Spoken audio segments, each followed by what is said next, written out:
Naghain ng piyansa matapos sumuko at arestuhin ng PNP-CIDG ang dating Police General na sangkot sa umano'y cover-up sa kontrobersyal na Shabu Raid noong 2022.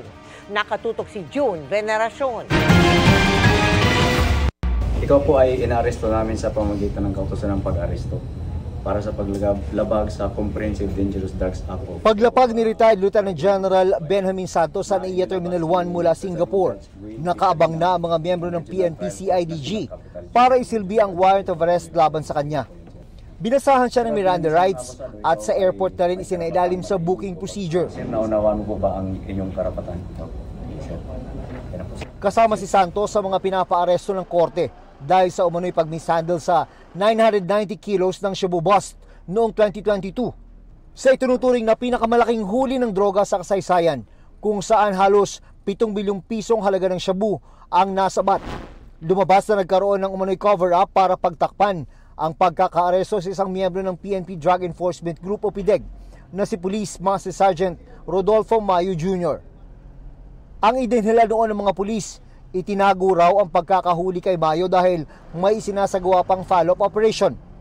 Nadawit noon si Santos matapos siyang makuha na ng CCTV na dumating sa lugar kung saan na-recover ang droga. Pero sabi noon ni Santos, wala siyang kaalam-alam na may naaresto palang miyembro ng PIDEG sa operasyon. Nalaman niya lang daw na may sangkot na pulis nang mag-inspeksyon sa crime scene. Kasama ang mga taga-CIDG, mula sa airport ay dumiretso si Santos sa korte sa Maynila para maghain ng 200,000 pesos na piyansa. Kanina, meron na siyang release order and he is already temporarily a free man. Nung nakarang linggo pa nagpadala ng surrender feeder sa CIDG ang retiradong general na lumabas ng bansa bago pa nag-issue ng warrant of arrest ang korte.